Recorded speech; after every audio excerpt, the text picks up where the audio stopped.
So a lot of questions right now as to what happens with this vote. Who will be the president? Of course, this is being heavily contested by the Trump White House and by the GOP, with even Mitch McConnell coming out and saying he has 100% right to do this. And this is not something that should just be called by the big, wealthy media organizations. Someone who agrees with that is my next guest, KT McFarland. She was the president's first deputy national security advisor. She was part of that transition team in the early months of the administration. And I'm so happy to have her with us right now. She is the author of the brand new book, Revolution: Trump, Washington, and We the People, which is available right now on Amazon.com. Welcome, former Deputy National Security Advisor, KT McFarland. Well, it's wonderful to be with you on your podcast, Trish. Good for you. Well, it's great to talk to you, as always. I love talking to you, KT, because you have such a wealth of knowledge. I mean, going back to your work for Kissinger, just such a tremendous history, both in our administration and as an advocate for the American people. So let's talk about what's really going on right now. You were part of the transition team there for Donald Trump. The Biden team is going nuts because they can't get access to certain documentation and certain clearances from a national security perspective. Should they? No, I mean, the election has been called by the media at the urging of Vice President Biden, but it has not been called legally by the states or by the Electoral College. And since there are so many issues outstanding, it doesn't make sense to rush this. And here's why, Trish. You know, half the country loves Donald Trump and hates Joe Biden, and the other half loves Joe Biden and hates Donald Trump. So we're divided, roughly 49-49, 49-51, whatever. We're divided. And until the election is certified, why rush it?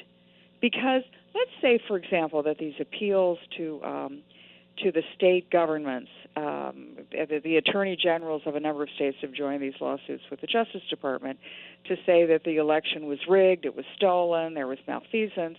Well, what happens if it turns out that Joe Biden didn't win? Then you've got Joe Biden and all of his 50% of the country saying, well, we got robbed.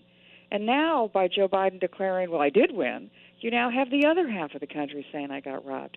We need to just let the system work. The Constitution is prepared for this. We have legal remedies. All we need to do is wait another 1 or 2 weeks, and the forensics experts will be involved, the cyber experts will be involved, and the judges will be involved. So let's all take a deep national breath and wait for the system to work, rather than rushing ahead and the Biden people demanding access to certain documents and the Trump team saying, no, you have no right to them. Why divide us even more? We're already divided. Why stir the pot? Why poke the eye? Right. I hear you. And yet at the same time, KT, there are those on the left that are trying to say, like Hillary Clinton, saying that this is a repudiation of Donald Trump. I mean, 71 million votes? Nearly 71 million? Hardly, I'd say. I mean, and yet you've got the mainstream media right there with her, right? Effectively trying to blacklist any former or current supporters of President Trump. So you've got the CNN guy out there saying, you know, you really ought to think about how any future employers might consider your behavior during this time. You've got the Trump Accountability Project out there that Alexandria Ocasio-Cortez is pushing. I mean, I look at this and I say, wow, guys, you know what? This is half the country. You're talking about the other point of view, another side to something. You're not willing to listen, and you're going to shut it down like that? I mean, you want to talk fascism? Your thoughts? You know, and it's not just talk fascism and groupthink, but I think Americans, Republican, Democrat, hate Trump, love Trump, Biden. Most of us agree that the country is really divided, and that's our biggest problem right now is the division. So why stoke the division? If the Democrats really want to heal the nation, let every voice be heard. Let these legal processes play themselves out, because they will. There will be a time limit to this. This doesn't go on infinitely. And for the part of the country that says, well, we're drawing up lists, enemies lists that we're going to prosecute, that just makes what's bad even worse. And there's no need to rush it. There's plenty of time. I've been on a transition. The Biden administration, if he does turn out to be the victor, the incoming Biden administration, most of those people have been in government a number of times before. They know how this works. They know exactly what to do. To not have an extra week or 10 days to get started, that's not going to be a danger to anybody. We're talking with KT McFarland. Her Twitter handle, follow her there, is at @RealKT McFarland. She's the author of the brand new book, Revolution, Trump, Washington, and We the People. KT has just a wealth of experience. She had national security posts in the Nixon, Ford, Reagan administration. She was an aide to Dr. Henry Kissinger. You name it, KT's seen it, she's done it. So when we think, KT, about what's happening around the world right now, everybody's watching us very carefully, including the likes of Iran, including the likes of China. Under a Biden administration, and I'm just going to, look, we'll see how this all plays out. And I'm with you 1,000% and then some. We need to let this process play out. But you've got many people over there in Iran that are, all excited at the idea that Joe Biden's going to be back in charge because don't forget, it was the Obama-Biden White House that put in the Iran deal. Does that Iran deal come back? I think it comes back in some form, and I think that's a great shame. Because right now we have peace breaking out between the Sunni Arab states, the Gulf Arab states, and Israel. And why endanger that? For what? To just say, I think Donald Trump was wrong, so therefore anything that he was in favor of, we're not in favor of? Why not build on what Trump did? Trump has a major significant achievement in the Middle East. Even a lot of Democrats and pundits agree with that. So let that continue and then bring Iran into it. But don't jeopardize that. And I would say similarly to China, don't jeopardize the fact that we've got China, that the administration, the Trump administration, has stood up to China and gotten some very favorable agreements from China. Don't jeopardize that. But how much pressure do you think is there on Joe Biden from, big corporate America that wants to be doing deals in China, and from those that, for whatever reason and their vision of the world perhaps is just not aligned with mine. Their vision of the world is that Iran should really be in charge in that neck of the woods and needs to have a bigger voice and more power overseas. How important are these factions right now, and how much does Joe Biden listen to them? I think he particularly listens to the China faction and the U.S. businessmen, the Wall Street billionaires who've gotten very rich on the China trade, but they've gotten rich really selling the patrimony of the United States, selling the intellectual property rights of American corporations, looking in the other direction when China demands unequal trade agreements with the United States, unequal investment opportunities. And as a result, some people got very rich on this, but it hollowed out the manufacturing base in the United States. And as we look forward, what goes on next is China has every intention of replacing the United States as the dominant world power and then rewriting the rules of global investment, global trade, where China is in charge. China dictates to other countries how they conduct their foreign policy, how they conduct their economic policy. And China makes no secret of this. They are doing it openly. And what I find is a great tragedy is that they're doing it openly with the cooperation of a lot of American businessmen, corporate leaders, and those corporate leaders are the major donors to Joe Biden's campaign, in addition to the connection that I find very suspicious between Joe Biden's son and the Chinese government. Sure. I mean, and that came out at the tail end of the campaign, but really wasn't picked up by the mainstream media and wasn't a story that was talked about, except perhaps among some of the biggest Trump supporters and those factions. But look, to me, conflicts of interest are conflicts of interest, and that certainly smacks of a pretty big one.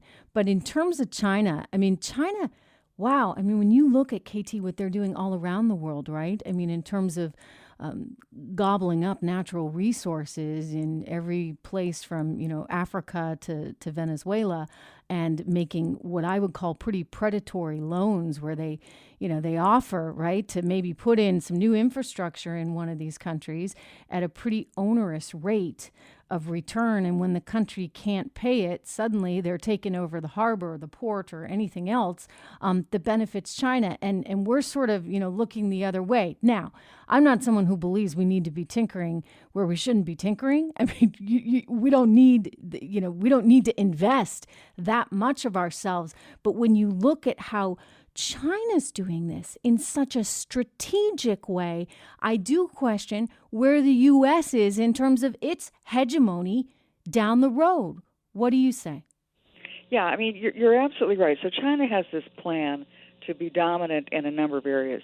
They're building what's called a new Silk Road. It's a land-based trade route that goes from Europe to the Middle East to South Asia to China. They're building a maritime trade route, the same kind that you've just referred to, where they're building ports for countries along this maritime trade route, and then when the countries can't meet the interest payments, then what China does is seize the collateral, seizes the ports. And they're building that goes from Europe, particularly Middle East oil, through the South China Sea to China. They're building a communications route with the 5G. They want to build a 5G internet with Huawei, the Chinese company, and then they will dominate all communications, the internet infrastructure. They'll control that. The next thing they're doing is they have a Made in China 2025 plan where they plan to dominate the 10 technologies of the future within 5 years. And that they, with things like microprocessing, microchips, robotics, artificial intelligence, that they will then control those technologies, the companies that build those technologies. And then they plan to use it to their advantage. China's view of the world and world peace is China's in charge and everybody else does China's bidding. And then there's peace in the world. Well, maybe, but what that does is it snuffs out the ability of independent countries, free market capitalism, free trade, and China, once it's dominant, it is dominant not just for a few years, it's dominant for decades, for centuries.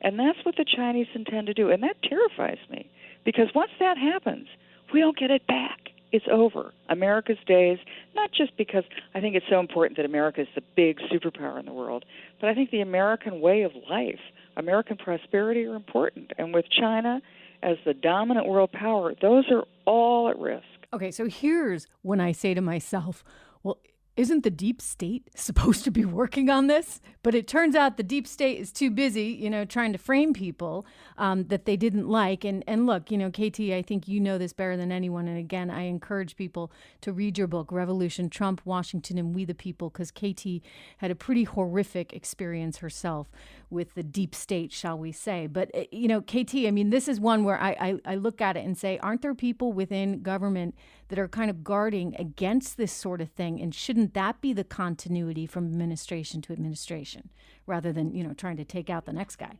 There should be somebody looking after our interests. But I think we've gotten to the place in America where it's not just Republican versus Democrat. It's the Washington, D.C. power brokers, the ruling elite, whatever you want to call them, versus the rest of the country. They think the country's too stupid to make the right choices. That's what they thought in 2016. That's what they're doing now. But I think the good news in the last election and the election just 2 weeks ago is that it turns out the American people are really not stupid. They're not nuts.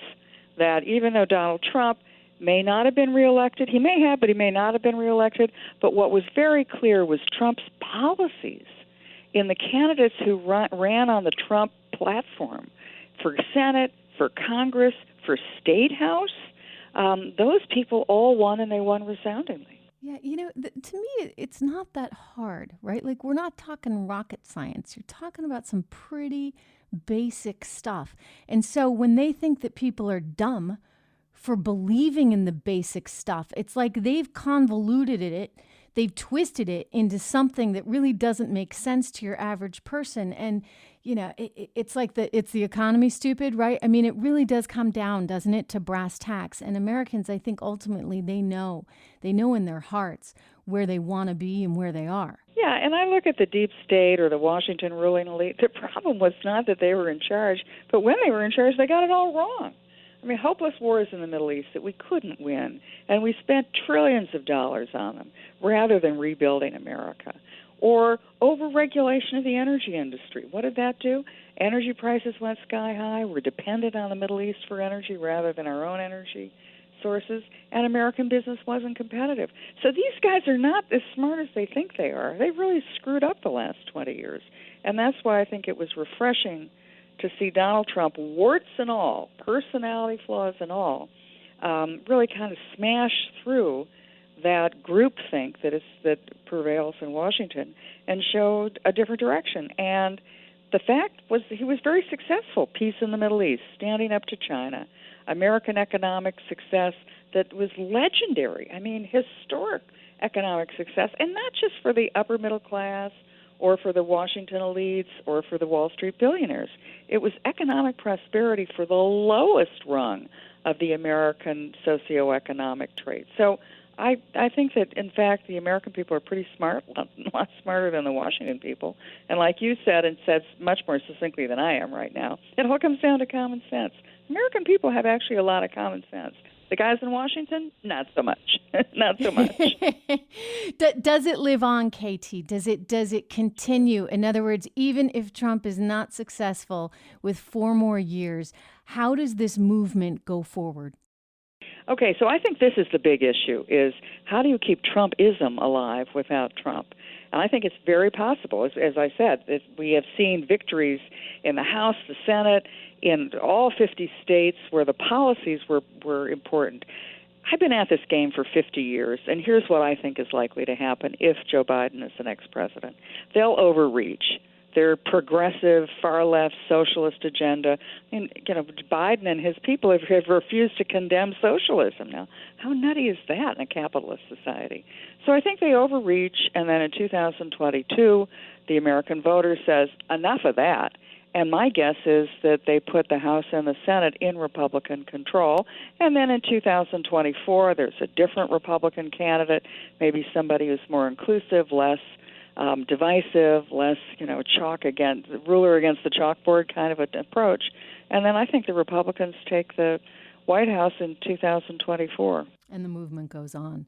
Wow. All right. Well, there's a lot of good stuff that can be accomplished, that should be accomplished. You can follow her, get all her insight. Truly one of the brightest women in politics and international policy today at Real KT McFarland. Revolution, Trump, Washington, and We the People is her book, available right now on Amazon.com. KT McFarland, thank you so much, as always. It's an honor and a pleasure to be talking to you, Trish. Thank you.